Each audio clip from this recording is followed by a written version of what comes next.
Ja, hej och välkomna till Raketstart. Det är fredag den 23. Eller ja, fredag det är det ju inte. Det är inte 23 fredag, men det är den 22 fredag, fast nu är det lördag den 23, fast jag har precis slagit över till lördag. Så att, ja, vad jag har fått till mig information hittills det är att de har börjat propload och boostern är ju inte vad jag kan se full än. Den skulle varit full vid 34 till minus 34. Det är den ju inte. Så att vi ligger nog lite efter här i alla fall. Skulle jag gissa på. 25, ja. Tiden stämmer överens ungefär med tidstämpeln på skärmen som ni ser. Jag streamar ju. Jag har ju själv inga egna kameror i USA där de har det rätta sker. Så att jag använder mig av NASA Spaceflights stream. Jag kör den här. Nu kör jag inte deras livestream här, men jag kör deras 24/7 stream här just nu här. Sen ska vi hoppa in på SpaceX stream. Den har ju börjat här för några minuter sedan. Så den ska vi hoppa in på. Ni som var med här igår. Ja, det blev ju en scrub igår. Jag ska nog börja kalla det för scrub istället för avbruten. Även fast jag vill ha helt svenska, men svenska pratar ju jag, men inte. Sen så kan vi säga scrub, för då vet vi alla vad det innebär. Ja, jag kan förklara vad en scrub är. Det är alltså att man avbryter. Man avbryter uppskjutningen. Jag ser att det är på gång med propload. Den är, nu går det ju bra mycket fortare sen de har uppgraderat alla system här. Så att det går bra mycket fortare än tidigare. Så att de har kommit ungefär en femtedel kanske på boostern vad jag kan se. Men det ligger inte i rätt tid skulle jag säga. Som vad SpaceX säger när boostern skulle vara full vid 00:34. Alla de här tidstämplarna kan ni hitta på SpaceX hemsida om ni vill kolla på dem mer noggrant. Det är samma som jag följer. Nästa event här är egentligen till minus 21:30 då de börjar kyla ner motorerna. Men jag tror som sagt inte att den kommer nog bli uppdaterad tiden här så småningom skulle jag gissa på, för att det här är inte färdigt i alla fall. Load underway står det i och för sig. Det är jag som ser fel här. Ja, det har varit en stressfull vecka. Men som sagt, booster på preload complete, den ska inte vara klar förrän 32 minuter kvar. Så det felar mig. Men det är på gång i alla fall. Så att den är igång. Då kanske de håller tiden ändå då här. Vi får hoppas det. Skriv gärna i chatten om ni tittar så att jag vet att ni är här. Det är lite kul att se lite aktivitet i kanalen.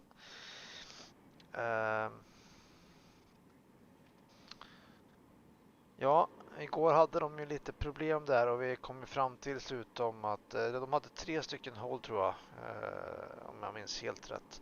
Då hade vi alltså en hold som var för alltså själva vattenkylningssystemet som är till padden då, alltså och själva skeppet eller boostern då, så att när boostern kör igång sina motorer så ska padden, alltså startplattan, hålla och bli kyld korrekt. Så det ena var från den.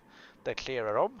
Sen körde de igen och ungefär vid 28 sekunder kvar till start så fick de ett nytt fel och då var det istället på quick disconnecten, alltså den som sitter mot skeppet upp till på skärmen jag har här uppe. Visar med muspekern där. Högst upp till höger.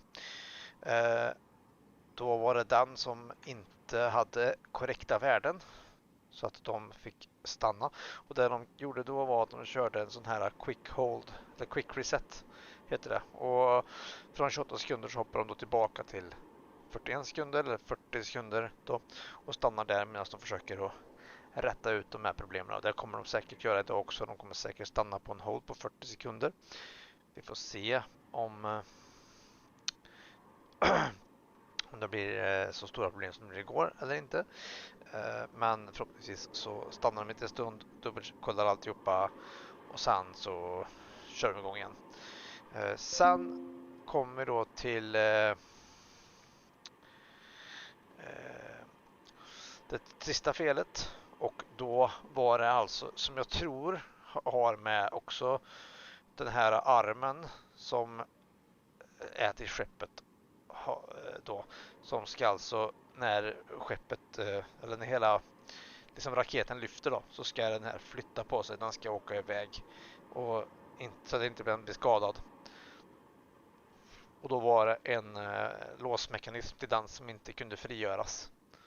Och det var ingenting de kunde lösa. Så att därför fick de köra en scrub igår, och det vill säga scrub lika med avbruten uppskjutning. Så att säga. Förhoppningsvis har de löst det. De hade nog inte påbörjat idag ifall de inte hade löst det.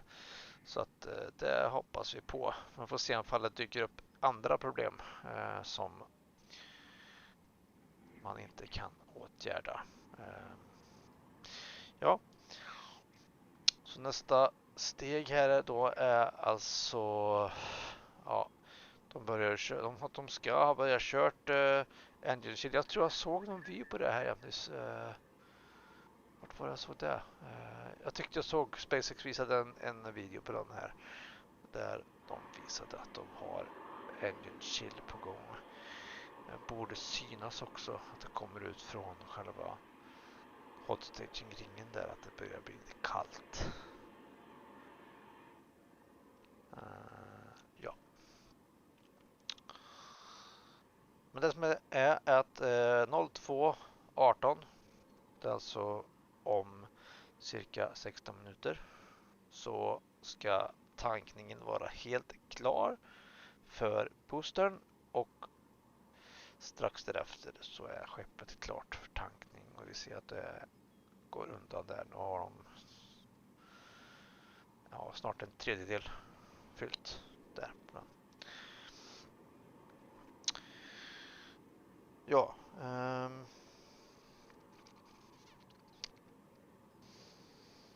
Tänker att vi, i och med att jag pratade ganska mycket igår om själva skeppet och allt som är nytt. Jag vet inte om alla var med här igår, men kan väl dra en liten snabbis. Allt det här, du ser ju det gamla tornet här på uppe till höger, även på längst ner till vänster i skärm. Närmast där är det gamla tornet, det är därifrån alla tidigare uppskjutningar har skett ifrån. Detta är ett helt nytt torn och även en helt ny startplatta som ska testas idag. Skepperna är också helt nya. De ser ju ganska lika ut, men det är ganska mycket förändringar som har skett där. Och på skeppets sida så till att börja med så har de bytt motorer där från Raptor 2 till, eller 2,5 kanske man kan säga att det är, till Raptor 3 som ska vara helt, de är ju betydligt mycket effektivare och slimmade och behöver dessutom inte någon sköld för värmen där. Det har inte så mycket betydelse på skeppet, för att han kommer ändå inte exponera mot motorerna på samma sätt som Boostern gör. Men det är uppgraderat. De har också installerat lite, de har installerat 4 portar för bränsleöverföring. Det kommer inte användas idag, men det finns där inför framtida skepp, och de vill ju se lite grann hur det här klarar sig in flight då, så att om den klarar värmen och allting, inget som blir förstört. De har även justerat nu så att de använder faktiskt lyftöglorna, alltså de kan säga att man har haft lyftöglor på skeppet på sidan ja, man har dem fortfarande på sidan, men de har haft liksom som att när man lyfter skeppet så har det varit på armarna, så har de haft pinnar som de kör in i alltså typ som dragkrok kan man säga att det är. 2 dragkrokar som åker in i sån här i 2 hål då, så blir det som ett sån här lås, så att när man lyfter upp den så låser de fast och så kan man lyfta dem. Nu har de bytt ut de här till ja, liknande som det var på Boostern förut, så att det är pinnar som sticker ut, och de kommer ju vara skyddade med tiles, alltså värmesköld heter det på svenska, som gör att man kan lyfta skeppet i dem också. Och det där är ju ganska nytt, så de ska se hur de där tål. De hade de installerade men bara som dummies på förra flighten eller förra tidigare flygningar, och det har gått bra. Så nu är det väl real deal, så att de hoppas väl på att det också funkar. På skeppet annars så vet jag inte om det är så jättemycket mer som är, för alltså, det är ju helt nytt liksom. De har ju tagit bort massa sköld och de har dragit om massa rör, och det är ju helt nytt så sätt, men de största ändringarna var nog det, skulle jag tro, som jag vet i alla fall. När vi kommer till Boostern, där har det också skett en hel del förändringar. Inuti så har de bytt transfer tube, alltså den här som är, du har ju 2 tankar, en tank som är på här uppe och en tank som är här nere. Den nedre tanken är större, och så har du en övre tank här som är lite mindre. Däremellan går det en bränslerör kan man säga, men det är ett ganska stort bränslerör, och det har de ju gjort i ordning nu, så det är jättestort, mycket större, så att ja, begränsningen har varit tidigare att man inte har kunnat starta alla motorer samtidigt för att det drar för mycket bränsle. Så att nu har de justerat det så att det går att göra. Och samma här då är att Boostern kör också Raptor 3. Och den har alltså inte längre någon, ja, inte så mycket sköld, alltså värmesköld längst ner på den då, eftersom att motorerna ska klara av det här ändå. Man har också bytt ifrån 4 såna här fenor som man styr med. Grid fins kallas de på engelska. Sitter ganska högt.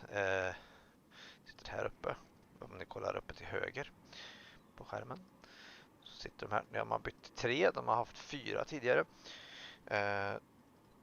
De är helt omgjorda och större kan man säga. Och så har de även gjort så att de kan justera luftflödet kan man säga, så att de kan styra bättre med en utav dem som är vinklat på lite olika sätt. De kan även använda den nu, om jag inte minns fel, till när de lyfter om de vill. Och sen så har vi då hot staging-ringen som tidigare har varit en sån här disposable part, alltså att de kastar bort den när det kommer upp. De hade den så att den skulle sitta fast, men de upptäckte att den här flygprofilen var inte gjord för den gamla boostern var inte gjord för den här typen av extra vikt uppe på, för den vägde i alla fall typ 9 ton den där, och det var inte riktigt med i kalkyleringarna, så att det gick inte alls bra när man försökte att landa med den. Ja, och startplattan är också ny, helt ny design, så och den är också gjord för då att man ska kunna köra på fler uppskjutningar här hela tiden, eller inte hela tiden, men alltså utan att behöva göra jättemycket renoveringar. Men jag tycker att vi hoppar över till SpaceX stream här, så lyssnar vi lite på den, och jag kommer att kommentera lite där på den, och så ja, jag kommenterar lite då och då, så får vi se vad de säger. Så att hon har ut lite grann. On flight 5 to get imagery of the rocket as it came down, and we all thought it maybe would have worked, but we were super shocked and really pleased to see all of the buoys pointed right at the rocket as it came down, which was a testament to not only the scrappy engineering we were able to put together, but also the rocket's ability to land right on target. And then since then, we've kind of iterated more and more, and these buoys have become way more robust and have now a lot more data collection materials, not just visual imagery. And as a result, they kind of are the most mature versions they've ever been. And it's really cool because almost all the buoys that we're deploying even now for Flight 12, we just got them off our back deck a few hours ago, are the exact same ones that were used for Flight 5. And I saw a couple of user terminals. How Starlink kind of playing a role in this entire operation? Dan, I'm not gonna lie to you. If we didn't have Starlink out here, we would be screwed. Like just on like a usual basis of like working, we're allowed to like have calls with each other and like work on documents with each other, send things to each other in like a very timely manner because of the Starlink on the boat. But not only that, each one of these buoys is equipped with a standard Starlink Mini, the one you would just get from like ordering it commercially, and that allows us to not only operate the buoy remotely, but also to get live stream data and telemetry, which is honestly super useful, and I don't think we have another solution for it without Starlink. All right, before I let you go, what's it like? You're out there and then all of a sudden Starship appears out of the sky. What's that feel like, man?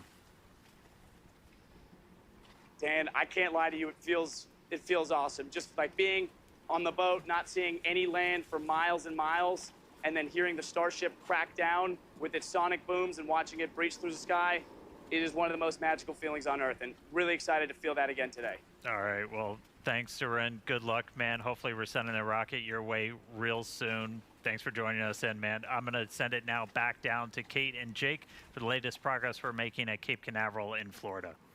Thanks, Dan. Now, if we want to get to the moon and then Mars as fast as possible, there's really only one answer, and it's to launch a lot more rockets. Yeah, and to do that, we're going to need a few more launch pads and support buildings, which is exactly what we're working on over in Florida. So originally built for Apollo and then the Space Shuttle, Launch Complex 39A has flown 126 Falcon missions since SpaceX reactivated the pad in 2017. Yeah, I actually remember the day that we did that. I was able to host the live webcast for that first launch out of Pad 39A, and it was just so amazing to see that pad come back to life.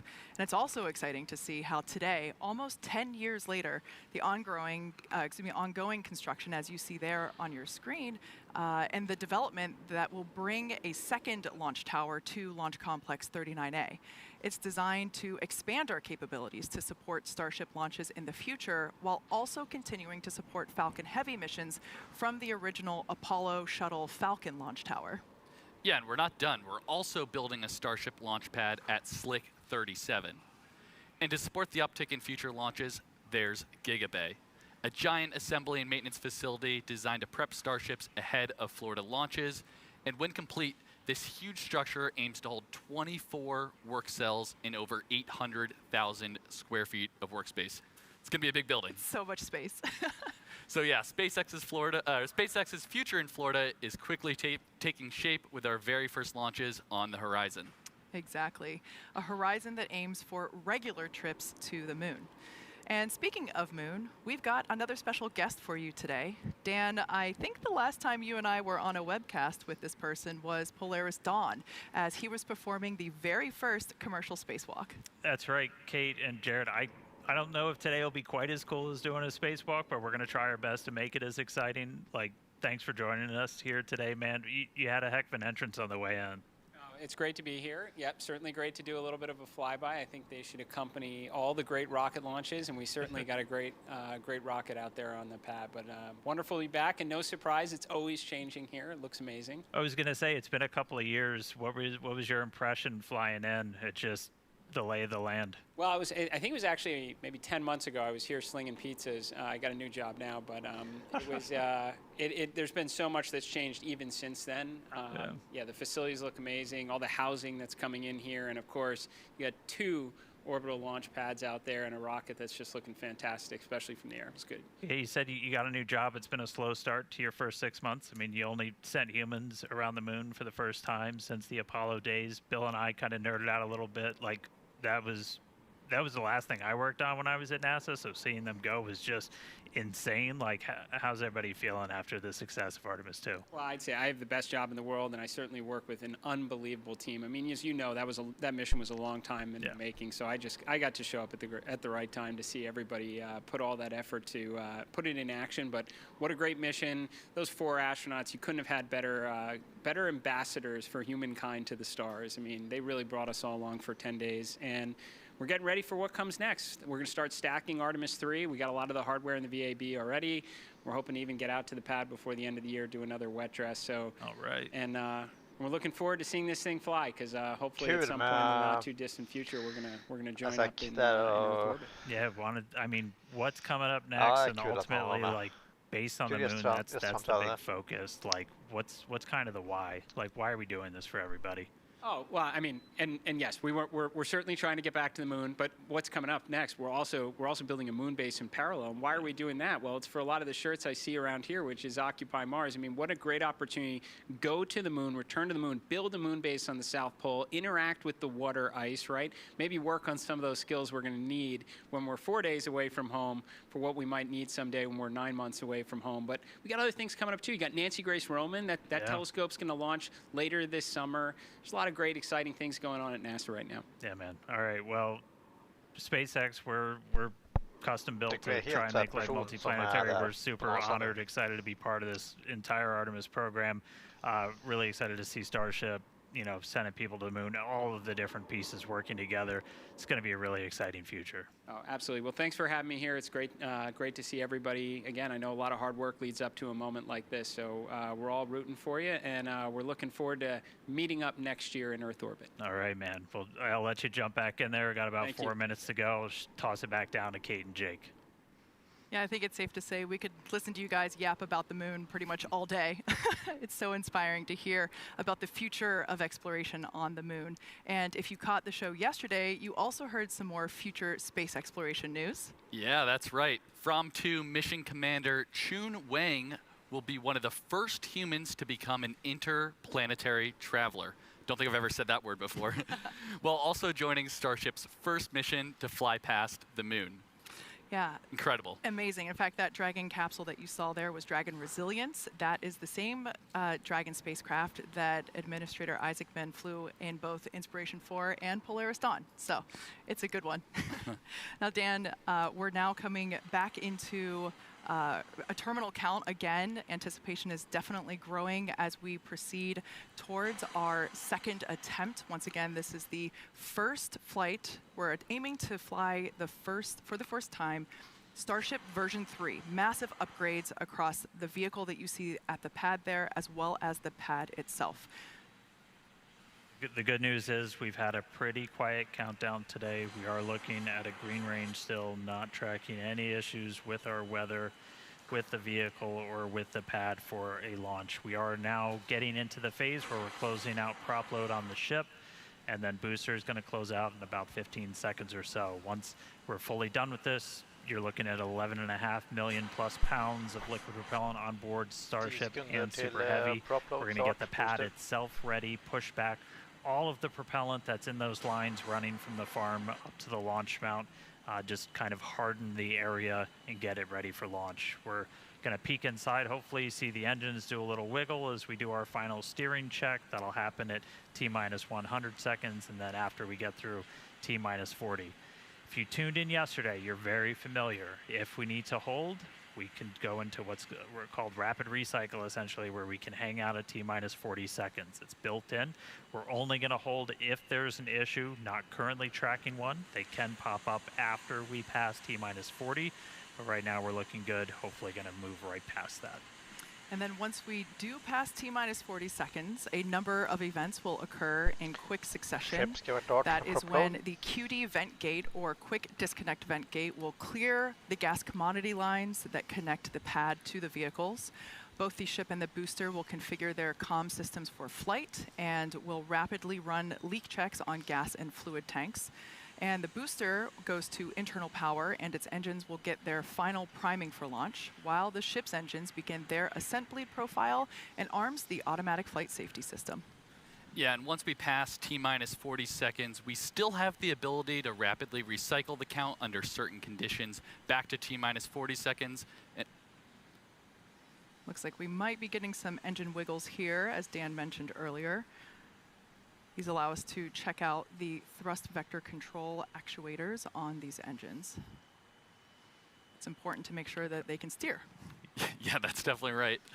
And flame diverter on pad 2 activates at around T-minus 17 seconds and enters what is essentially the point of no return at T-minus 10 seconds. If we have a hold close to T-minus 17 seconds, there's a chance we could recycle, but the closer we get to T-minus 10, the lower that chance becomes.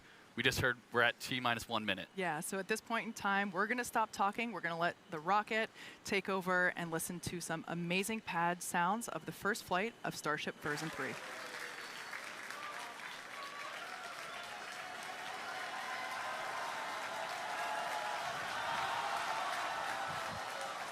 All right, we are holding. We were just waiting for the fuel hold there. pushbacks to complete into the prop farm. We did hear that that did just complete, so expecting them to reset that hold shortly. Se, nu är vi igång igen. Clock, the hold is reset. Förra Clock gången is så rolled. var det vid 28 någonting då vi fick en Flight directors go for launch. reset. Vi ser, det försvann igen. Ja, nej, kommer tillbaka. Nu ser det bra ut. Se, 20 sekunder.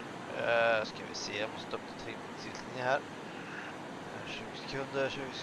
Vi är där nere, 17 sekunder. Flame diverter activation. Ja, man. Kommer Minus 10, vattnet.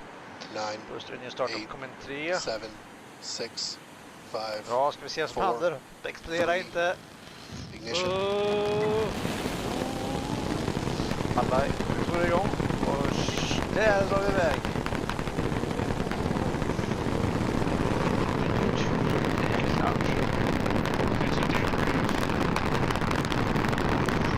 Snyggt. Allting funkar jättebra.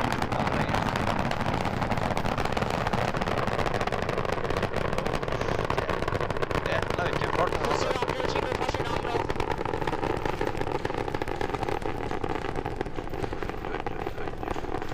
All right, we are T plus 30 seconds into flight C33 se vad vi har här framöver som Raptor kommer. 3 engines on Booster V3. 45 sekunder max Ascending over the Q. Gulf now, Ska vara nu coming det. up on maximum aerodynamic pressure. Vilken Booster roll. ship, avionics power, telemetry nominal. Systems looking good. We're just passing through the period of Vilken maximum fart den har. dynamic pressure. Hejo. Miko-san A little over a 0222. minute into flight now.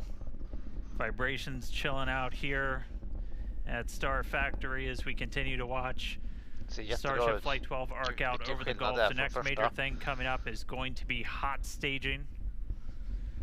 Booster prop systems nominal. Reminder, we do what's our version of Miko. Most engines cut off, so we're going to shut down all but 5 of the Raptor engines on the booster.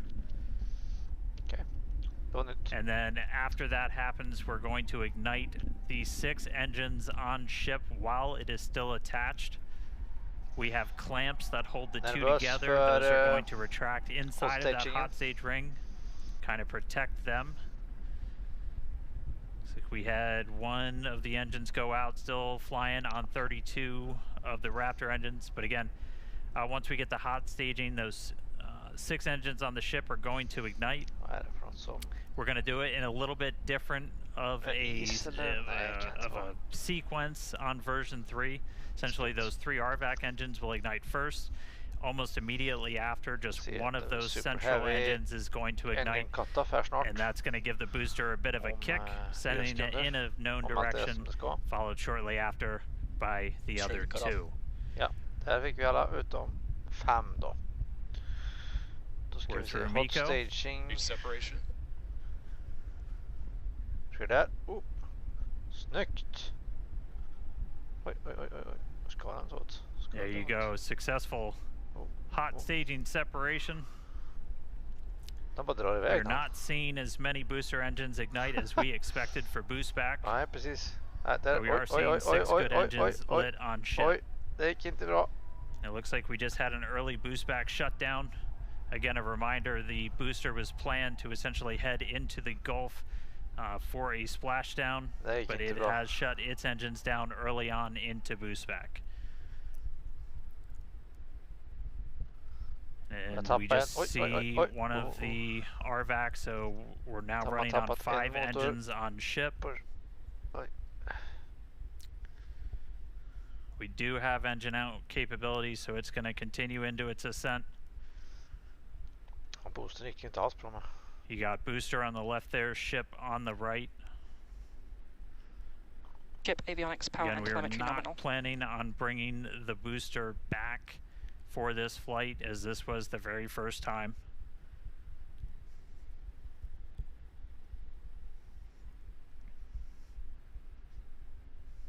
All right, so we're about 3 minutes 50 seconds into today's flight. Just a reminder that the ship planned to burn its engines for about 8 minutes and change.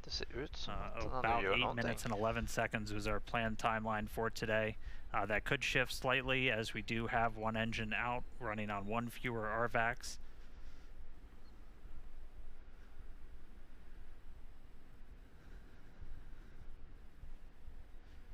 Again, continuing to watch. So booster did not complete its boost back burn. We did not see all of the engines ignite that we expected. Are continuing to get some views from it, though. That's going to make a splashdown somewhere in the Gulf. Reminder: we clear air, sea space, everything for these launches. Vad är det vi ser för någonting just nu? Men du har någon form av roll på skeppet i alla fall. NASA har någon form av bild på, eller NASA SpaceX har någon form av bild på någonting. We are coming up on T plus 5 minutes. Ship continuing to fire 5 of the 6.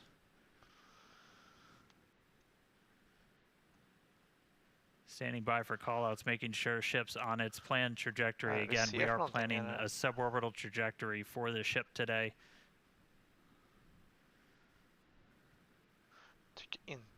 Booster giving us some views as it continues to make its way back down towards the water. Är det boostern vi ser på vänster sida?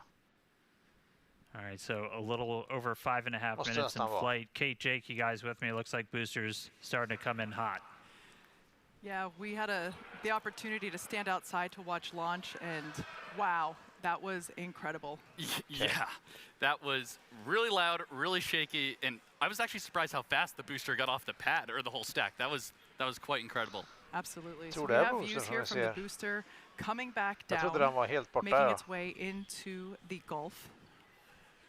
Pretty cool to see. We have healthy chamber pressures on 5 out of 6 ship Raptor engines.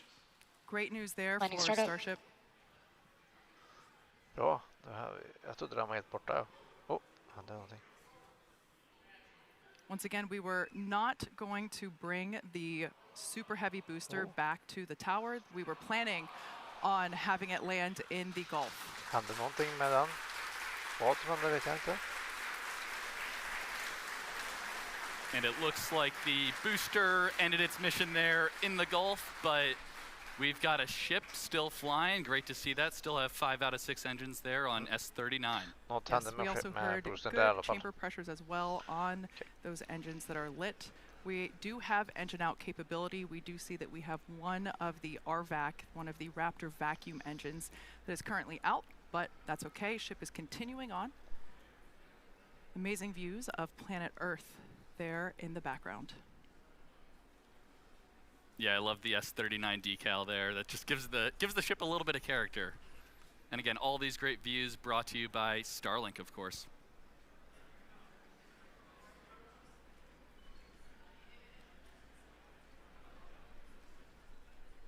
Yeah, obligatory shout out to the entire Starship avionics, camera, electronics team. Did a whole lot of work to get these upgraded cameras. A look inside of the ship skirt, you can see those 3 center engines ignited. The RVACs continuing to fire as well. We did see at least a couple engines fire up on booster for that landing burn before we lost contact with it. We should have just a little over 20 seconds to go. We'll see if the burn extends a little bit For the engine out, essentially you can run your engines a little bit longer or throttle up a little bit more to account for the one engine not being lit. So right now we are standing by for Seco.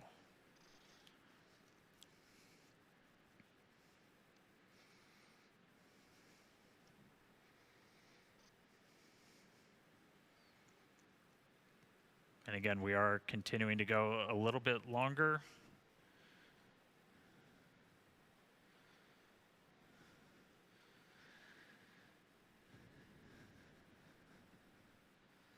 Five engines still burning on ship.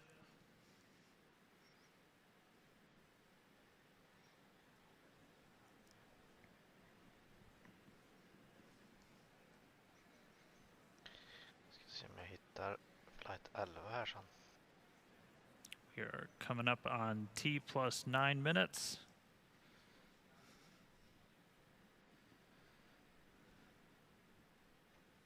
Jag hittar 10 i alla fall. Den kan få duga. För Boostern har ju satt alla tidigare. Så ska jag jämföra lite grann shutdown. Efter allt det här.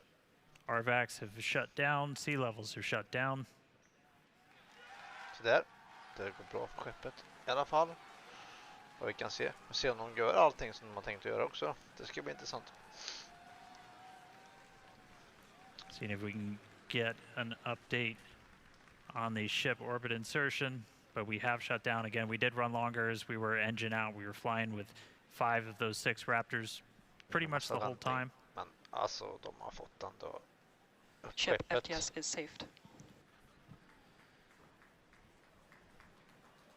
Snyggt ändå. Alltså, bra jobbat faktiskt. Helt nya skepp och booster. Och det har ändå gått så här bra. Well, we definitely got a ship in space right now.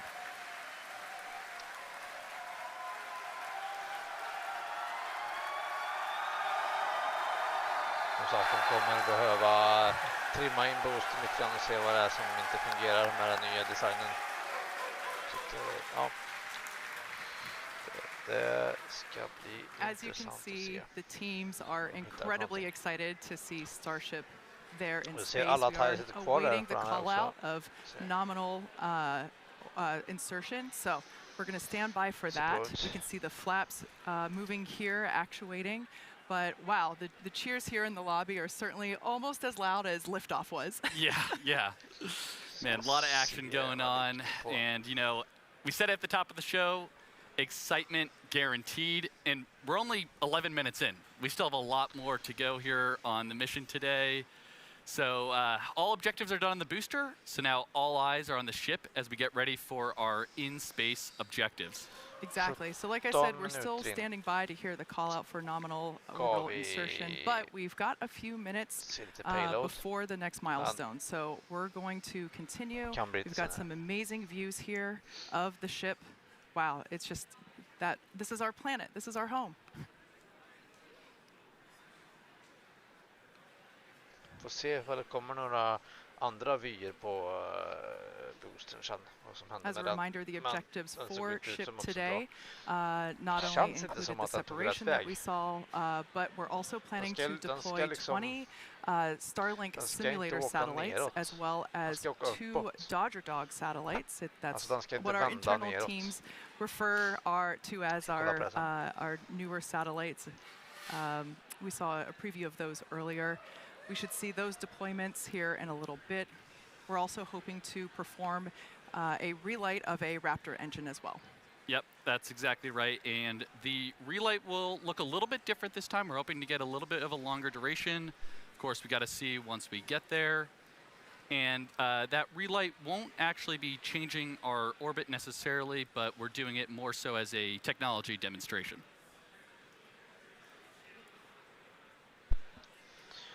Det som skulle ha hänt är att de skulle ha tagit motorerna och de skulle ha varit vinklade lite grann. Som då skulle ha pushat iväg boostern mot åt rätt håll. Tidigare så har de haft igensvetsade. For those of you that maybe just recently tuned in, you missed a pretty exciting almost 13 minutes. We had a liftoff pretty much on time, almost right exactly at 5:30 p.m. We did have a brief hold at the T-minus 40-second period, but we were able to proceed through that, and we saw a gorgeous liftoff. Jake and I were able to stand outside and witness that with all of our colleagues, and what a moment. I'll tell you what, it is a heck of a lot louder out here than it was at Ad Astra. Absolutely. And a couple things I noticed on the way uphill today on the ship. So obviously it looks like we lost one of the RVACs on the way, but that is a good way to demonstrate our potential engine out capability there. So exactly. I think we actually saw the 3 gimbaling engines kind of gimbal over a little bit to compensate for that offset and thrust. So that was really cool. That's something I know the team's been, we've analyzed that since Flight 1 all the way back. So it's something that we've thought about quite a bit, and it was kind of cool to see it in action in real life today. Yeah, absolutely. If you couldn't tell, Jake is on the Raptor team. Yeah. But one non-Raptor thing I noticed also back on the when we had the shot of the aft flaps, it's a little weird. We have tiles on the leeward side, so not on the side where we're going to see heating. And you might be asking, why are we putting tiles there? I had the same question actually. So I talked to some of our heat shield engineers the other day, and we're actually running. Yeah, here's the shot right here. Great. So the fact that we're seeing all these tiles still on the flap right now is really good, because that actually was one of our experiments where we wanted to test different connection methods on the way uphill on ship, so actually ascent. So it looks like most, if not all, the tiles are still hanging on there, so that's actually a really good data point. Looks pretty good to me. Now, once again, this view is from the side of Starship, which is basically the second stage of the Starship vehicle as a whole. This is one of the flaps on the vehicle that helps to control its position and attitude as it is orbiting, and also helps to control during re-entry as well. That's a critical phase. I mentioned earlier that we're hoping to deploy those Starlink satellite simulators, as well as perform an in-space relight of a Raptor engine. If all of that goes well, we will be targeting a soft splashdown in the Indian Ocean. We heard from Suren on the recovery team a little bit earlier. They are standing by waiting to receive the ship that we see here. All right, let's send it upstairs. Dan, how's it looking? Hey guys, we are looking good. It does look like we are within bounds of what we analyzed if we were down one of our RVAC engines. So I wouldn't call it nominal orbital insertion, but we're on a trajectory that we had analyzed, and it's within bounds. So team's continuing to work through it with that engine out. They're working through some steps on the engines. We probably will end up skipping the Raptor relight for today, but it sounds like we should still be on for payload deploy, at least at this time. So very dynamic moments right here with the ship, but we do have it in space. It is on a trajectory now, headed towards the other side of the planet, and then a splashdown in the Indian Ocean. It's going to start to get darker. We're heading into an orbital sunset, so we're gonna have darkness for a little bit, and then it'll brighten up once we're on the other side of the planet, and hopefully looking at some good daylight when we re-enter into the Indian Ocean.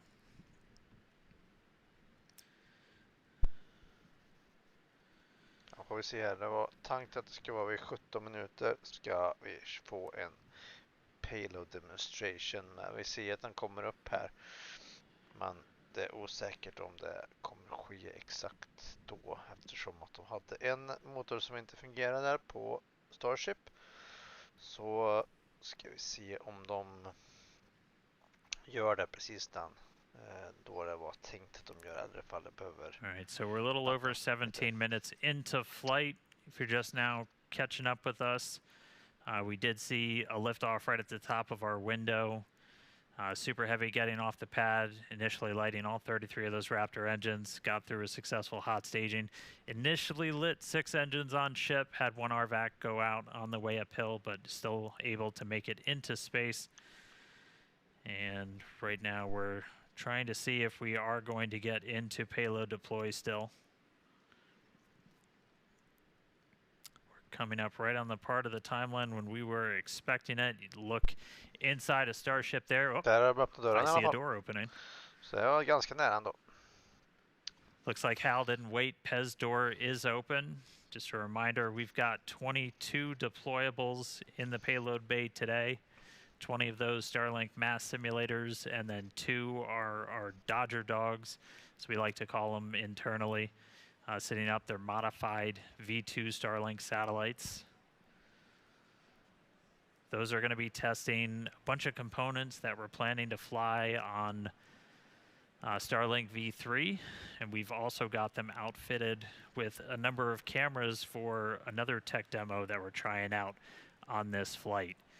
We definitely are looking for a way that we can look at Starship's heat shield while it's still in space. You can kind of only see so much from the cameras and the flaps. You can't see everything kind of on the underbelly, and one of the only ways you can do that is if you got something else flying near it. So we're going to attempt to, our final 2 satellites going out the door have a suite of cameras on them that are going to be looking back at the ship. We're going to be in nighttime, and so we've got, oh, sounds like we're getting into payload deploy. We'll be in nighttime. They've got some powerful flashlights on them to try and illuminate the ship's heat shield while we fly away from it. So we see some Pez motion. Händer något. Jag tror det händer mer. Måste upp den. Skickar ut den. Ja, men det är snyggt. Det är som har varit med tidigare här. Tidigare streams så vet jag att... vet jag att de har typ stått i varandra lite grann. Så att det var snyggt gjort. Det gillar jag. Och så ner. Grabba nästa. Ser ut att funka riktigt snyggt det där. As a reminder, that's one of the things that we upgraded in version 3, kind of gave a little soup up to the Pez dispenser, so those satellites going to move out a little bit quicker than they did on previous Starship flight tests. Det här är kul att se. Det är häftigt. So first 2 out the door, 2 more on their way out.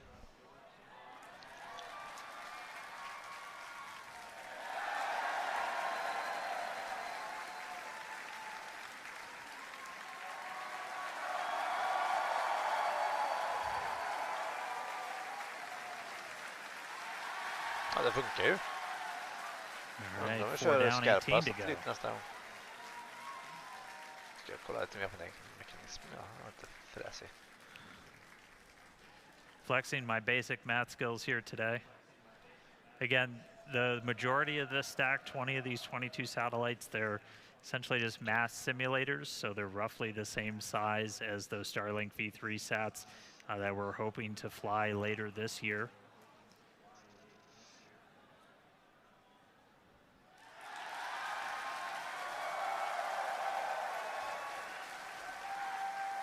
Utom dit och sen gör de sen liksom.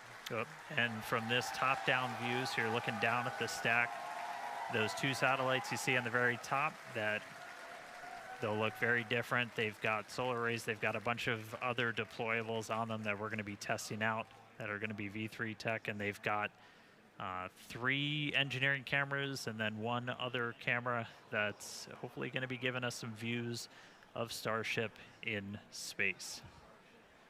But we will see how that works. Again, this very much a tech demo. We're going to deploy those. The satellite's going to kind of try and turn everything on, look back at Starship, and the primary reason we're trying to do this is to get some views of the heat shield.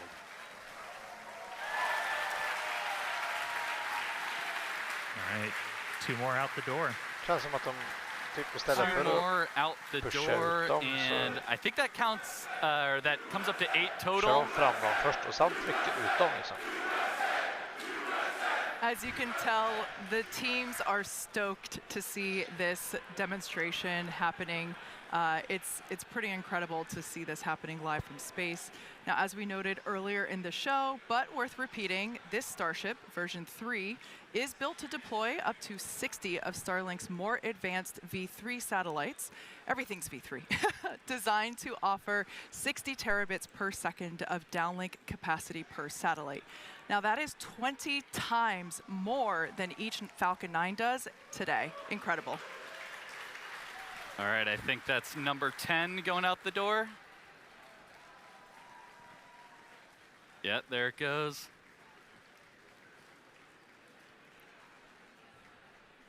So yeah, the camera view you have on your left screen there is basically right at the bottom of the payload volume. So the kind of dome-shaped structure you see there that's actually the top of the fuel tank. Then the camera view that you have on the right is an external camera that we have positioned so that you can see basically the light through the open PEZ dispenser door that you see. That's that sliver of light. We can see the Starlinks here deploying as each one comes through.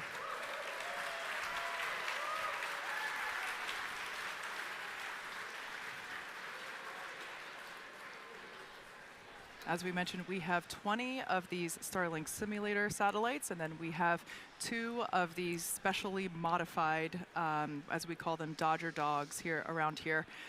Those, as Dan mentioned earlier, they have some V3 tech on them, some solar arrays, and those will be the last 2 that will be deployed today. Yeah, that's right. And seeing this, as I think Dan called them turbocharged or supercharged PEZ dispenser, it's definitely coming out much faster than our previous flights. So that is really good to see. Yeah, look at that.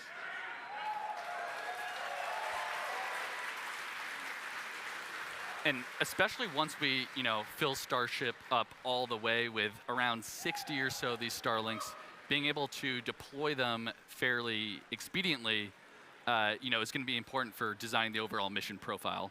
Yeah. Now, fans of Starship may know that Starlink enables lots of unprecedented views, both from space, as we see here, and on Earth. In addition to the dozens of cameras on Starship itself, we also have mobile Starlink camera kits deployed in the Indian Ocean. Yeah, Starlink also connects our aerial cinematography units on the ground at Starbase and at other strategic camera spots around Texas. It's all part of how it all comes together to tell the incredible story of Starship both on and off planet. Yep. All right, we're getting low on the stack. It looks like we got 2 more of those simulators to go out, and then it will be time for our Dodger Dogs, those modified Starlink satellites. Just a couple of updates while we continue to watch payload deploy. Did get confirmation we're going to be skipping that relight of the Raptor engine, just due to everything that we saw on the way uphill. Those sea level engines, we're going to use them for a landing burn, though. They are still capable to be used for that. So we'll still look to do a controlled landing in the Gulf, but no in-space relight.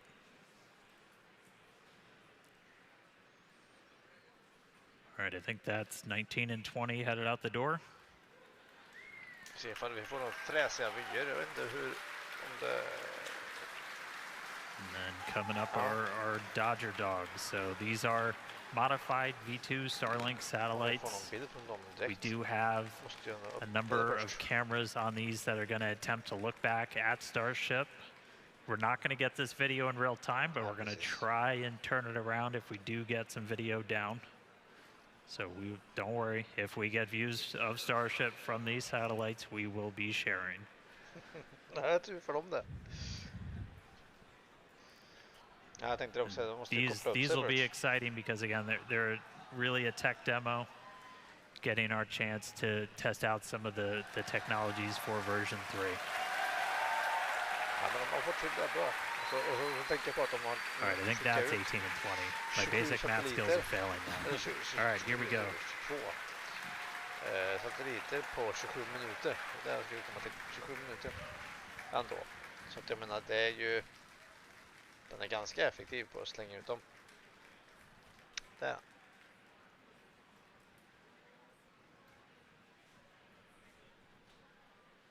We're standing by for Starship, Sista. basically to serve the first Dodger dogs to low Earth orbit.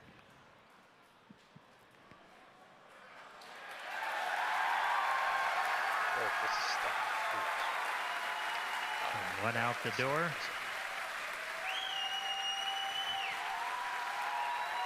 And from this view, you can kind of see on the right side of the satellite, you see some bright white spots. Those are our flashlights. Beneath them, the camera is going to attempt to look back and image Starship's heat shield as it flies slowly away from the vehicle.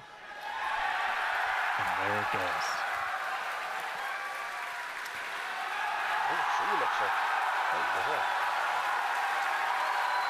Let there be light. Yeah, it almost looks like the light is just shining right at us there.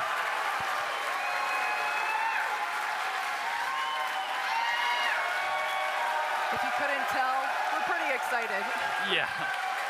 It is always sunny in space. Always sunny in space, and that looks like an empty payload bay. So Sure does. that's exactly what you want to see there. That's great. So yeah, with payload deploy complete, oh, you can see the door closing there. All right, there we go. So yeah, with payload deploy complete, Starship will now close its...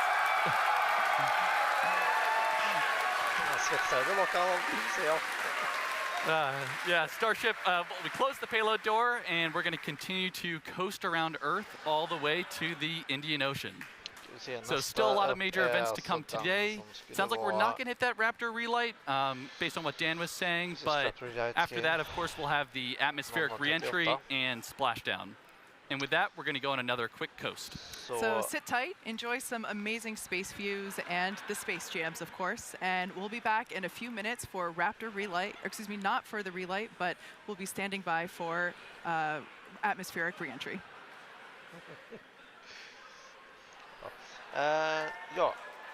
Vi ska alltså vänta ungefär i 17 minuter här tills dess att det är återinträde. Ska vi se hur det går. Ja. Alltså skeppet klarar sig upp. Det är ju bra. Så att jag såg lite saker under, speciellt under hostagingen där, som gjorde att den ska vi kolla på sen. Faktiskt ska vi se om vi kan se någonting, för den ska inte, jag tror inte den åkte åt rätt håll, Boostern. Och ja, kanske man frågar sig vad har det för betydelse då? Ja, det har ganska stor betydelse på vilket håll den åker, för det som har hänt tidigare är att bränslet inte finns för motorerna att starta, och det måste ju finnas, annars går de sönder. Motorerna går sönder och då funkar ingenting sen. Så att det är en viktig grej som faktiskt behöver fungera som den ska. För när boostern vänder alltså uppåt, så har den ju momentum. Alltså den får fortfarande bränslet liksom tillbaka tryckt, så att det hamnar längst bak i tanken på bägge. Och när du sen kommer upp, då ska den börja tända motorerna igen. Men om den åker åt andra hållet, neråt, då får du inte samma typ av kraft i bränslet. Så att vi måste kolla på det sen. För där finns det då en chans att du får bränslet fel. Alltså på grund av gravitationen från jorden då, att det hamnar på fel ställe. Och när den då försöker starta upp motorerna, så ja, den fick ju börja igång 6 stycken till liksom att börja med. Så att jag tror att vi har någonting där som eventuellt kan orsaka det här problemet som vi såg nu. För hade den gått åt andra hållet så tror jag jag tror det hade gått bra faktiskt. Det som de har gjort som sagt tidigare är ju att de har svetsat för hot staging-ringen på ett ställe så att den har tvingats ut. Alltså den har liksom Boostern har blivit tvingad till att åka åt ett håll för att det är liksom, det trycker ut den där. Nu istället så skulle de rikta motorerna så att det skulle ske istället. Ska vi se någon bild där. Jag vet inte vad det är vi ser för någonting på.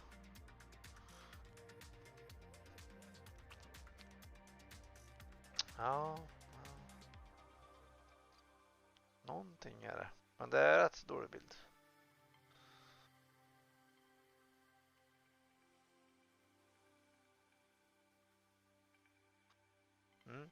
Nej, alltså det är ska vi se. Jag tror inte att jag hittade, ursäkta om det spelar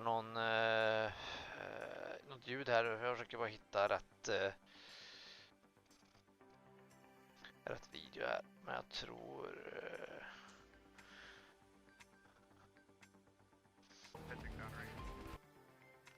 jag ser.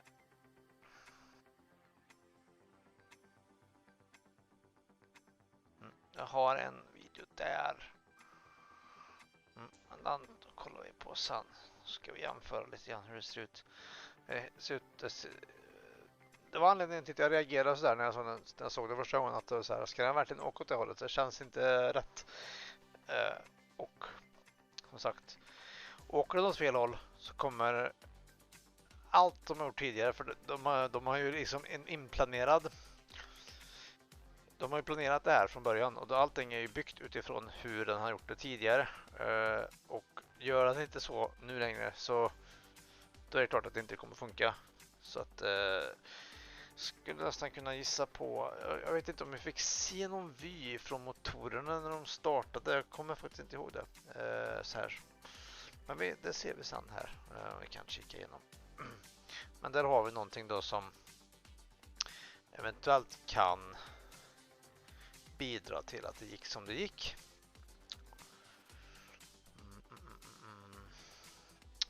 Utöver det så har jag inte så mycket att säga.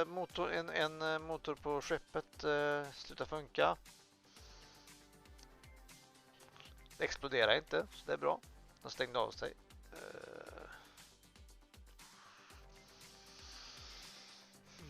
Jag hade lite is eller någonting på vägen upp också.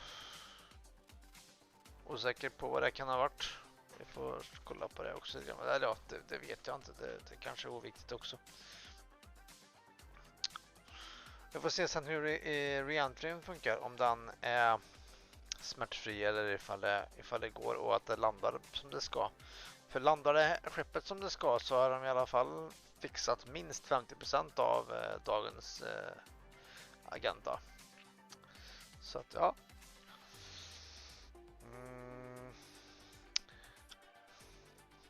Annars har vi inte så mycket mer att säga här egentligen.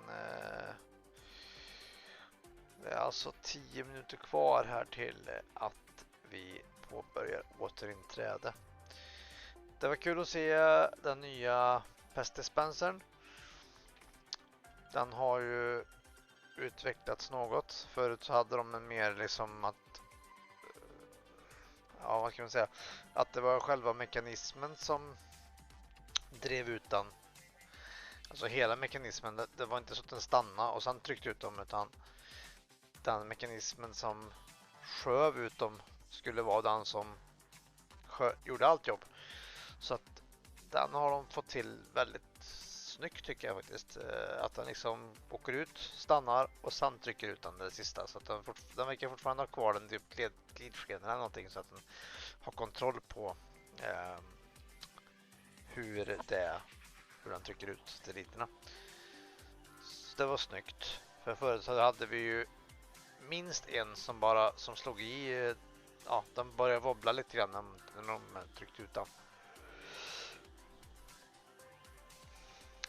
Ja.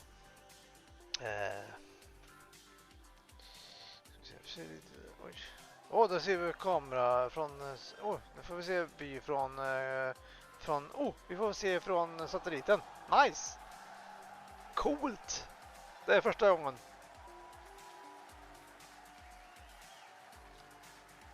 Det här var häftigt.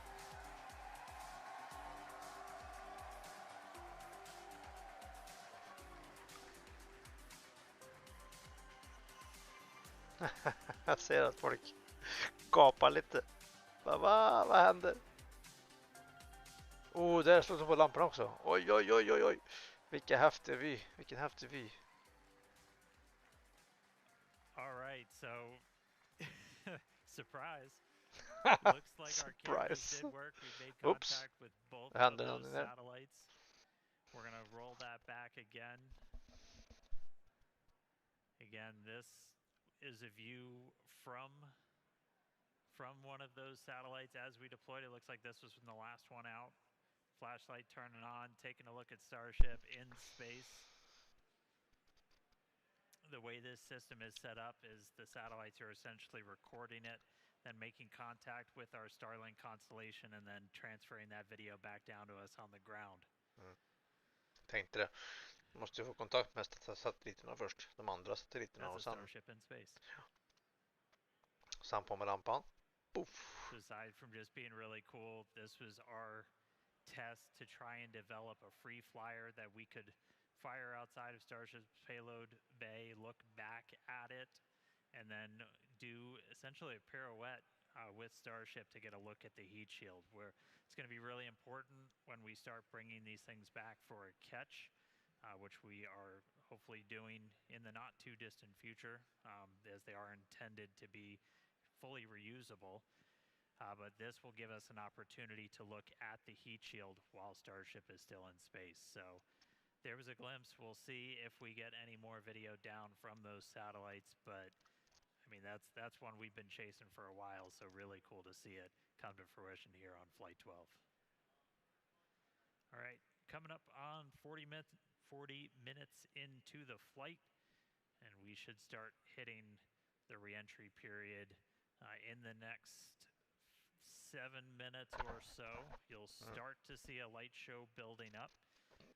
As we had talked about, we did skip that on-orbit relight of the Raptor engine.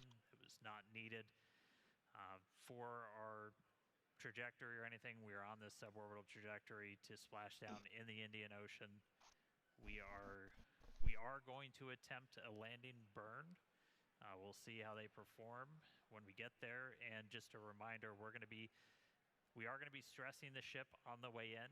We're going to intentionally do a maneuver where we're going to kind of pitch the nose up and deploy those bottom flaps to really put a lot of pressure on them. So we'll see how it does through that maneuver, and then we'll be doing kind of a final banking turn before we get to a landing burn. So all that coming up in a few minutes. The light show should start beginning real soon.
Welcome back to Starship Flight 12, the first test flight of Starship version 3.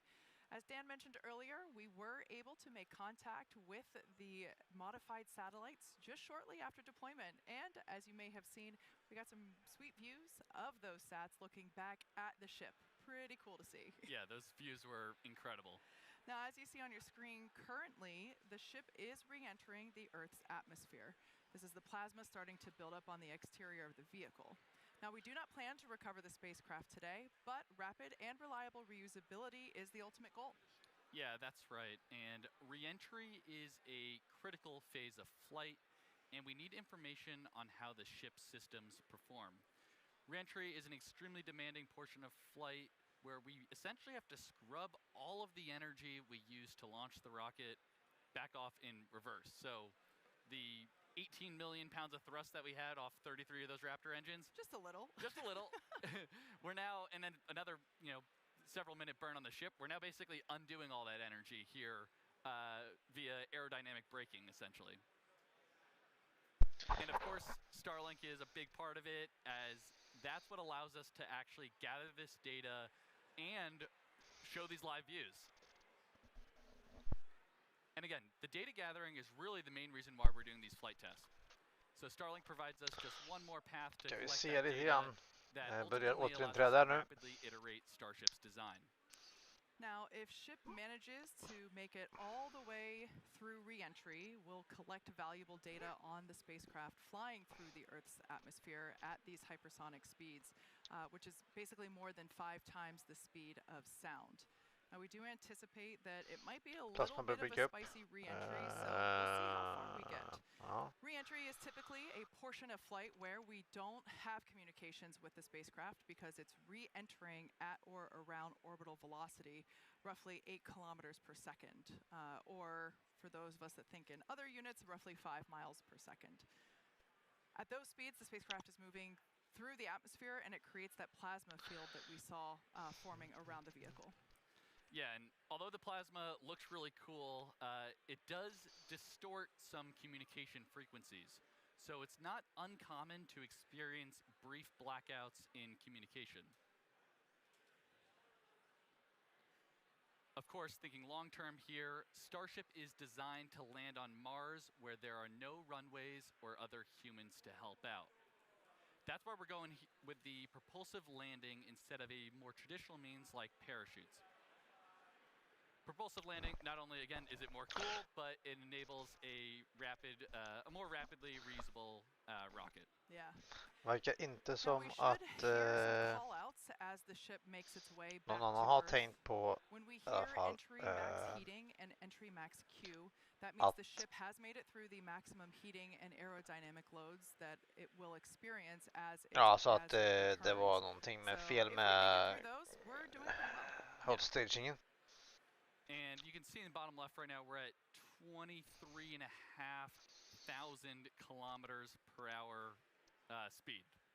That's just a crazy number to think about. But as we keep progressing the mission, we are going to hear a call out when the ship is transonic and then subsonic. So transonic refers to the period of flight where the velocities of airflow surrounding and flowing past the vehicle are concurrently below, at, and above the speed of sound, kind of in that Mach 0.8 to 1.2 range. And for reference, commercial jets have a range of cruising speeds, but mostly fly around Mach 0.74 to Mach 0.85. And after we hear the call out that Starship is transonic, we should hear the call out when Starship is subsonic. This refers to speeds that are much less than the speed of sound, so at this point in the flight, ship's velocity will be slowing down. We definitely have a crowd still here in the lobby of SpaceX headquarters down here at Starbase, Texas. Everyone is, loves watching ship re-entry. It's always such amazing colors. This must be what it feels like to be one of those praying mantis shrimp or mantis shrimp. Can't remember exactly what the name is, but the ones that see in billions of colors. This is the closest I feel to being one of those. Yep. I think one other thing that's cool to point out right now is look in the bottom right. You can see where we are on a globe there. We're squarely in the Indian Ocean already, and we've only been flying for 53 minutes. Yeah. So pretty crazy. We went all the way from Texas to the Indian Ocean in less than an hour. Yeah. She flies pretty fast. She that flies is for very sure. fast.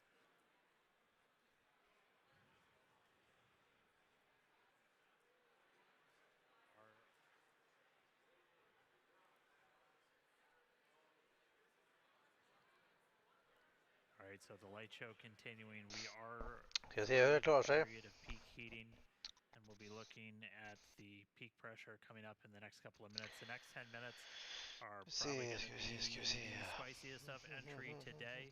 As a 54 reminder, ligger we vi are på going i to be tid. doing some stress work on the ship. Where Transonic, we're going to do a maneuver where we 2 kind of, minuter, kick 1 the timme, 2 nose minuter. up to fully deploy those aft flaps to really get a good test of the structural strength of that part of the ship. We did that on one previous flight test on version 2. We're going to try and do that today. Since we did skip the in-space burn, we're carrying a little bit of extra propellant in our header tanks up in the nose. And so that's going to put a little bit of extra stress on those forward flaps as we come in. So we will see if they're able to hold through that reentry. So that will be another watch item. We did skip that in-space burn, but we are expecting at least 2 of those sea level engines to try and ignite for a landing burn. We entered the entry period in a good attitude, so hopefully making our way to the targeted splashdown point. We've got that Starship recovery team standing by, and we should be about 10 minutes away from splashdown. So a lot of excitement over the next couple of minutes. Kate and Jake, let's see how Starship holds up on the way in. Yeah, and we just heard on the nets there that engine chill has started. So essentially what that means is we are prepping the landing engines by getting them down to temperature ahead of that landing burn later in the mission here. Försöker att lista ut lite grann, se vad folk tror om det här med Boostern där. Previous flight tests, we've been removing a bunch of the tiles. If you've watched Nej, ingen those, som we har were fått really någon. intentionally trying to push ship beyond its limits. On the last flight, we even had basically a hole get punched into the liquid oxygen tank that you could see when we did the landing burn into the ocean, and the ship was still able to make it. Jag tror inte det var Right rätt now, riktigt. we're really going to be testing the Ja, structural vi ska kolla. strength of these flaps on the way in. Again, this is a flight test. We're trying to intentionally find where our limits are.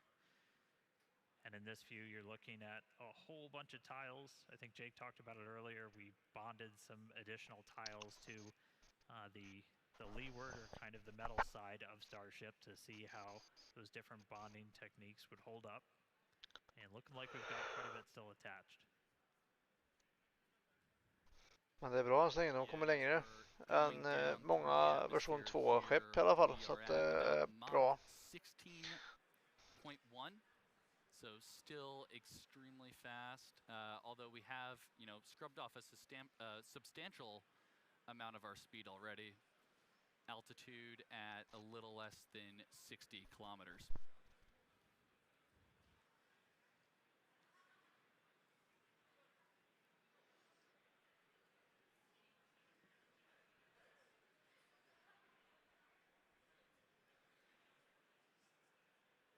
All right, we're about 8 minutes away from our targeted landing and splashdown time. Again, this is when the ship's going to start really Ship getting is put approaching through the the ringer. end of the peak heating region. Just heard the call out, getting to the end of the peak heating. So Ser ut som både både the Starship's going to see during its re-entry. flapsen hittills i alla fall och de här lyftöglorna som du ser där, pinsen eller lyftpunkterna på dem på skeppet ser ut att klara sig väldigt bra. Faktiskt. Nyttjar inte ut på andra men changes as it is attached to the forward flap on Starship, so we're actually experiencing the articulation of that hardware, helping to steer the ship down for its precise landing in the Indian Ocean. Yep, that is just a really cool, kind of cool piece of perspective there. I know some people say it makes them a little seasick, but I definitely love it. It makes it feel like you're really riding along with the ship on the way down.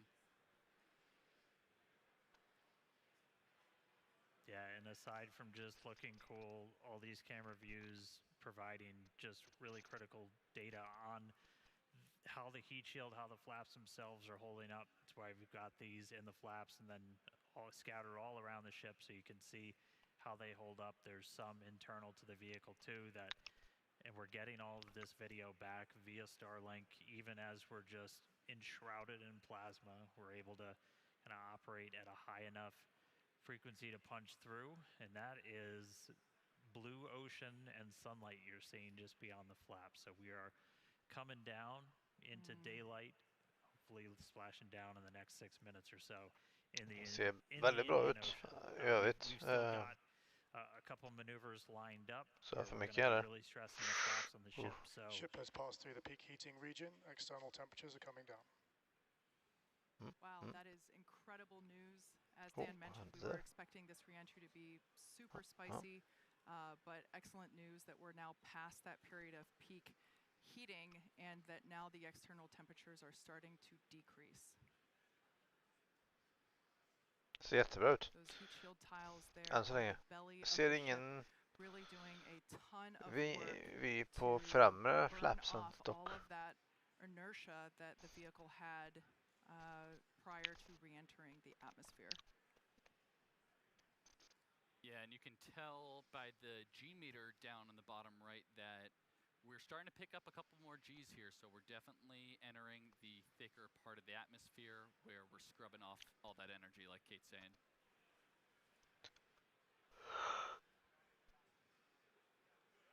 all right, just about 5 minutes or so to go. We're coming up shortly on the maneuver where we're gonna, it's affectionately called the flap slap, where we're going to kind of pitch the nose up on the ship, and you're going to see those aft flaps, the ones in the very bottom, fully deploy. Oj.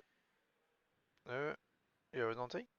Det är kul. Ship is Alltså at det peak är dynamic riktigt bra pressure. vyer alltså. Vi har alltså 01.05 då. Landing flip ska det ske då. De ligger ju inte så långt efter så det borde ske där kring, tänker jag. Ship flap load test has started. De testar och se om det kan utföra det de vill att det ska göra, tror jag.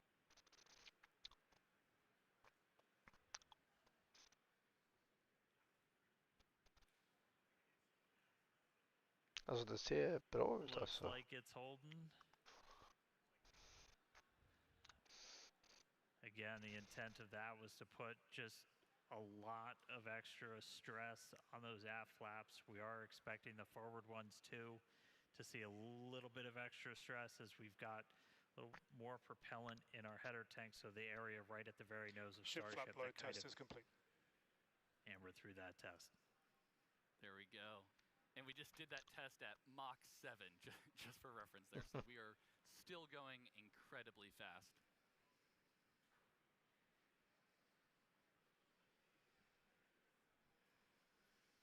All right, we are just De har inte alls samma problem som de har haft tidigare. From our targeted landing burn. Again, we're expecting to try and see 2 of these Raptor engines light for the landing burn. Normally we plan for 3, but we're going to give it a try with 2.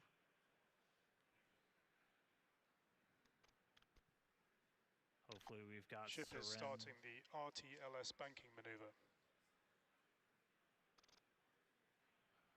And that right there, so we're starting a banking maneuver, and essentially what that is when we come back to Starbase, or when we plan to come back to Starbase, the trajectory is designed so we'll essentially swing out over the Gulf and do a swoop maneuver to then come back to the towers for catch. And so we are doing that exact same maneuver as we head towards our targeted splashdown in the Indian Ocean. Jag undrar om de kan gå mot en catch här då framöver. Jag tror de gör en gång till, så att 14 i alla fall. Bring the ship back to the launch site, which is going to be absolutely insane. Absolutely. But of course, we want to test out these maneuvers, these principles prior to actually bringing the hardware back to the pad. This is the same reason why we were intentionally not trying to bring the booster back to the pad. So we're trying all these things out in this developmental phase of the vehicle, and really proving what a test flight is. Absolutely. Dynamic pressure is coming down. All right, we heard there dynamic pressure coming down, and I'd say we're in a pretty good bank right now. Yeah, executing the power slide. We're about 90 seconds away from our anticipated landing burn. Clouds coming up, pretty sunrise on the other side of the planet. Starship is subsonic and is on target.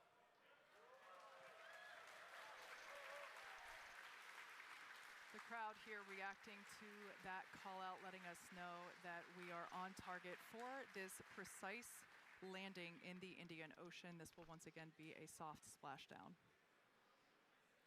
We should get some pretty cool views from the recovery team who we Kommer chatted det with belly earlier. flop här? They are standing by to receive. Jag tror det redan är i Ship. belly flop, Once va? again, this is the first flight of our complete Ligger på mage. redesigned Starship. Kommer flapsen ut snart? Yeah, if you remember the suborbital flights from a few years ago, this is very much the same regime that we're in here. So we're sub 15 kilometers, executing what we call the belly flip maneuver. Ja, precis. Yes, serial number 8, the first belly flop. I remember it well. Japp. Jag tror det var runt den tiden som jag hoppade in på detta. Jag tyckte det var häftigt att se. Just some really amazing views of the Earth as the ship is coming back home. Thanks, Starlink. Det ser jättebra ut, allting. Lite sjukt att vi klarar skeppet mer, eller jag ska inte säga för mycket ännu, men dessutom att vi har klarat av skeppet. Och inte boostern här. Starship doesn't fly like an airplane. It's a lot more like a skydiver. Full belly flop on the way down, using those flaps similar to arms to help change the path of the air over you. Coming up real soon. Again, going for a landing burn, trying to light 2 of these Raptor sea level engines. Landing burn startup. Landing burn startup. Får vi se flippmanöver. Oh. 2 engines lit.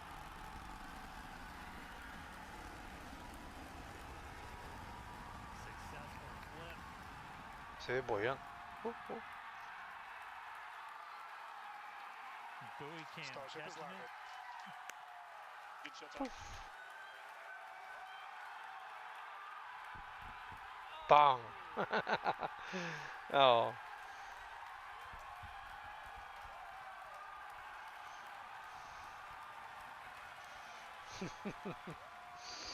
Ja, och undrar man över varför de hurrar här fast det exploderar, så ja, det är så det händer, det är så det funkar liksom. Landar de åt det hållet så blir det så.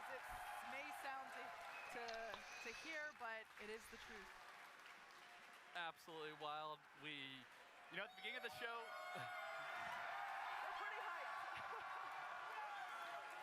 we guaranteed excitement at the beginning of the show, and I'd say Starship delivered. Absolutely. An incredible day for Starship. That was the first flight of that completely redesigned vehicle. As you can tell, the teams are incredibly proud of what we just saw. Ja, men det var grymt. De fixade allt utom boostern. Yeah, we've pretty happy crowd in Det var de the säger här. room behind me. I will say it's probably the most excited I've seen a lot of people in a really long time. On target landing. Wow.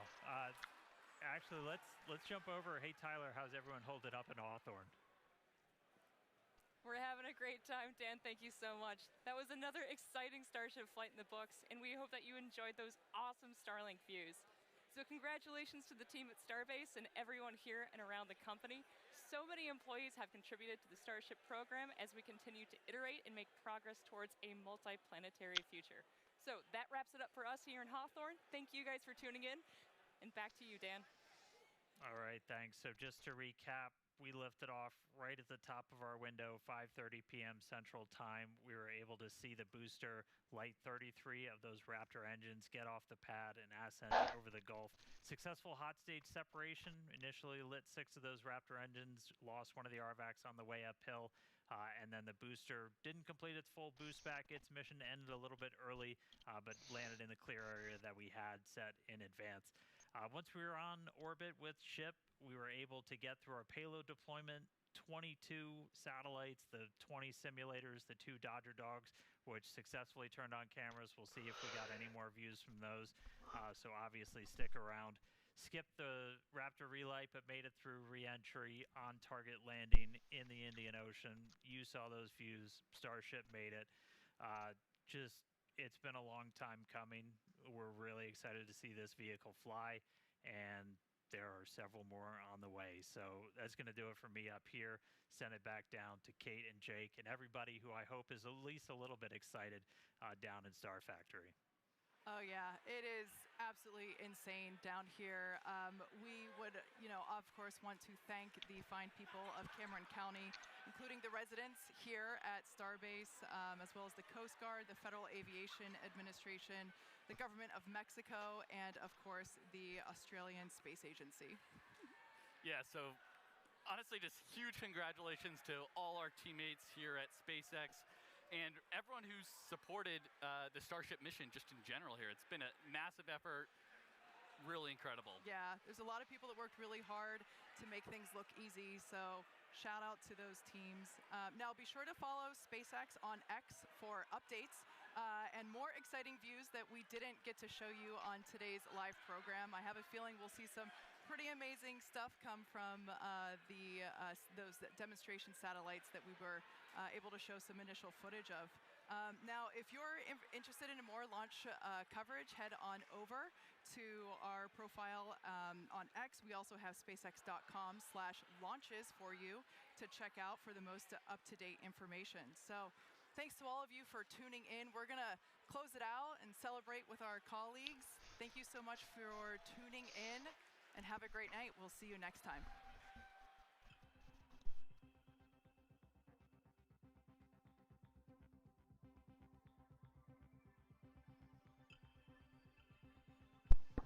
Ja, då ska vi ta och analysera lite grann, tänkte jag. Ska se om vi kan få upp 2 stycken rutor här i samma bild. Där. Ska vi se, ta på ljud här igen, får vi se. Där har vi, då ser vi här att den åker iväg, Boostern åker iväg uppåt, ser vi. Vi ser att den åker iväg uppåt.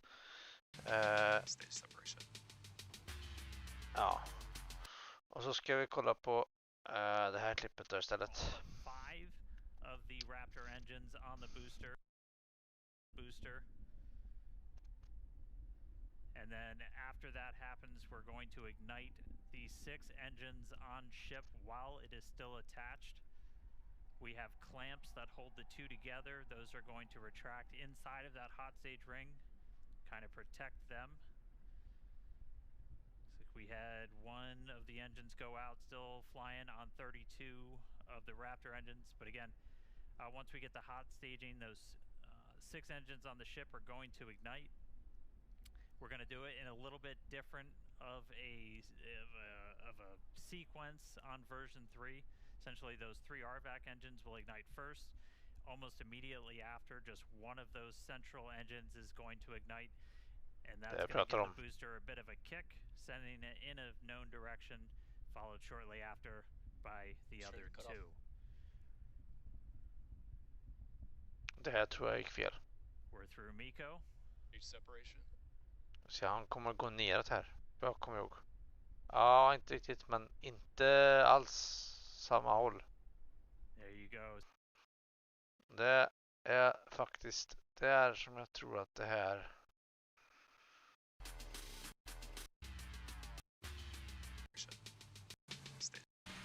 Här har du korrekta sättet.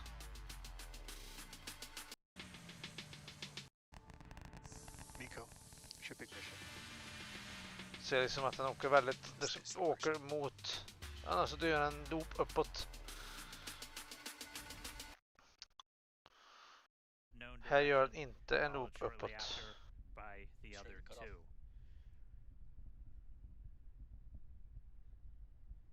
We're through Miko.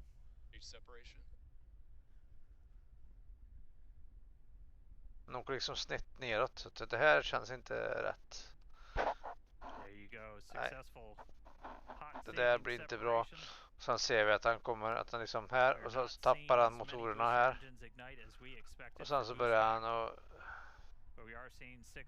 snurra runt och ha sig. Så där tror jag felet ligger i den. Booster was planned to essentially head into the Gulf for a splashdown, but it has shut its engines down early on into boostback. Jag tror inte egentligen att det är så mycket mer som gick fel här. We just see one of the RVAC, so we're now running on 5 Faktiskt. engines on ship. We do have engine out capability, so it's going to continue. Den här är ju boostern där. Så någon form av styrning har den ju. Again, we are not planning on bringing the booster Men inga motorer igång. for this flight, as this was the very first time.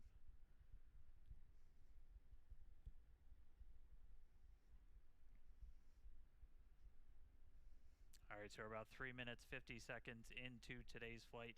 Nej, inte alls kontrollerat alls. The ship planned to burn its engines for about 8 minutes and change. About 8 minutes and 11 seconds was our plan. Om vi jämför med boostern, hur den ser ut i det andra fallet här.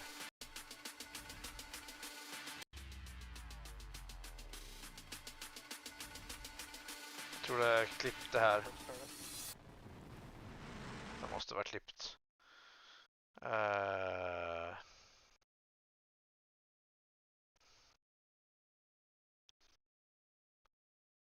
Jag ska skriva Starship. Flight test 11. Så vi hittar det då. Third V3.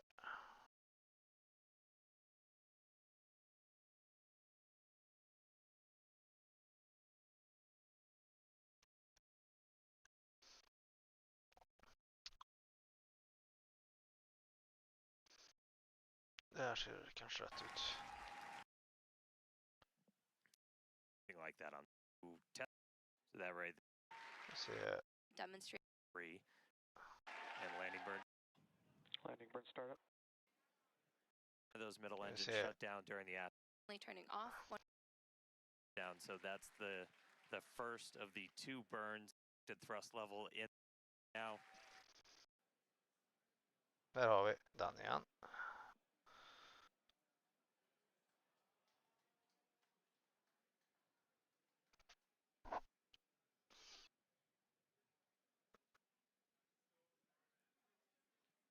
All right, seeing the engine start to throttle down. Så även här hade de en motor nere. Sen ner till 3. Då till en flight 10 som vi kollar på. Och så har vi hot stagingen. Där, och du ser kontrollerat bakåt, en bakåtflipp liksom. Mycket kontrollerat. Stage separation confirmed. We've got 6 du ser engines boostern. running on ship. Kontrollerad. Booster is doing its boostback burn, continuing now towards its splashdown site in the Gulf. We are seeing all Tillbaka, inga konstigheter.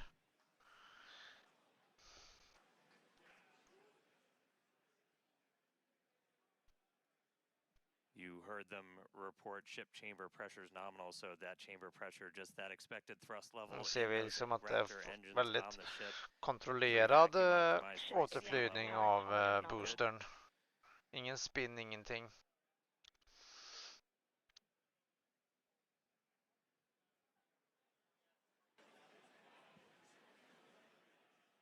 There's a view into the business end from the ship. Two-spec burn shutdown.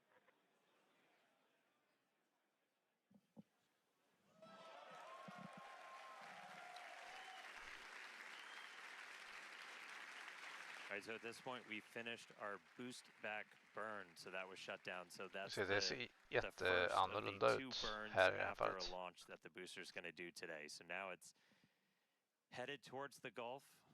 It's not going to be quite as an aggressive of a flight down. We relax that angle of attack a little bit, but we are then going to be looking for it to do its engine tests for the landing burn, and those are going to be a little unique this time.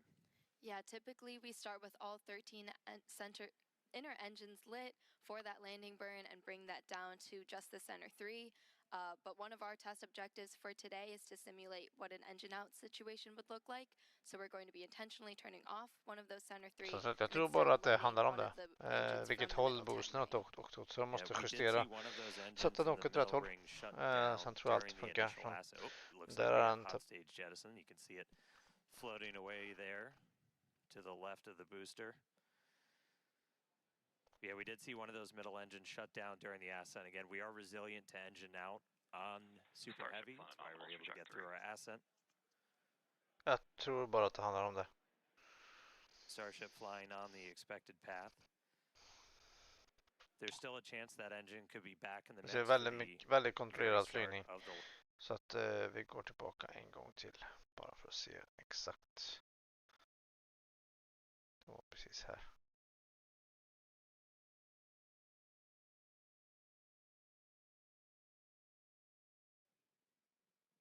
Här har vi den igen. Ska vi se. Plocka upp den andra igen. Där har vi kontrollerad bakåtflipp. Behåller trycket i tankarna och tillbaka. Stage separation confirmed. We've got 6 engines running on. I andra vet jag inte vad han gör för någonting. Men som sagt, det handlar ju om att de inte har. De har ju inte. We're through Miko. Separation.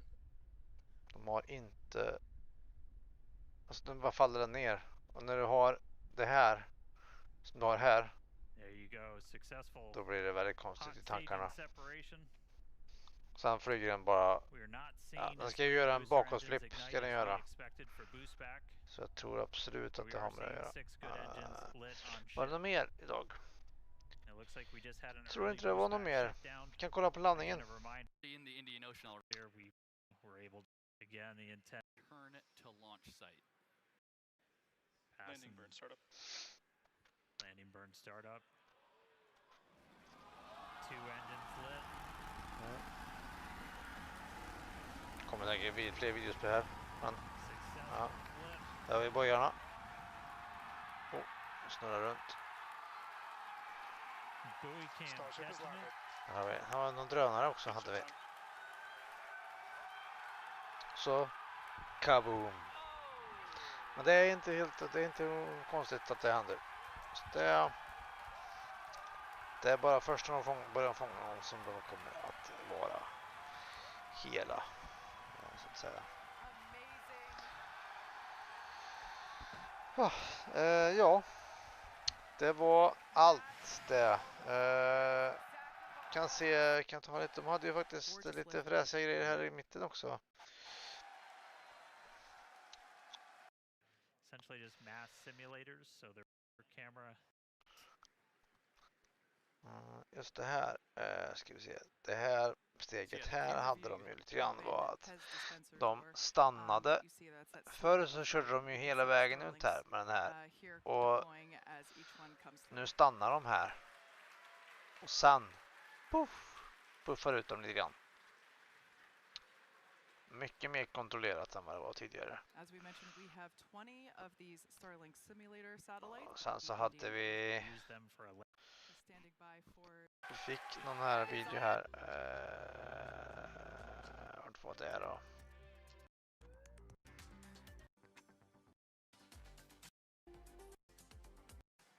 Där.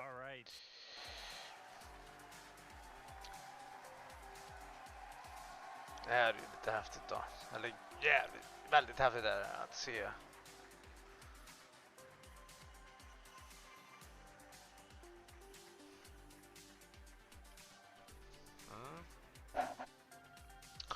Och tanken med är ju det, som sagt, som de sa här då, att de kommer ju använda det här systemet för att kunna snurra runt skeppet och sen så ska de kolla av så att alla tiles och allting är hela.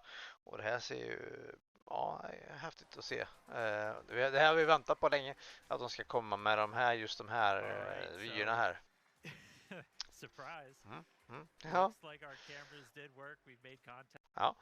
Nej men härligt. De fick igång allting. De fick upp allting. Boostern har vi diskuterat varför. Jag tror att det inte gick som det skulle. Men vi får väl se om de löser det nästa gång. Det där kan nog bara handla om att de ska justera. För eftersom de inte kommer köra längre med den här igensvetsade biten så handlar det nog bara om att justera vilka motorer som startar först. Och hela det här. Så att med det så avslutar jag streamen och så får ni ha det så himla gött och så får ni inte glömma att likea och subscriba så att ni hör nästa gång som jag streamar. Ha det fint allihopa och trevlig helg!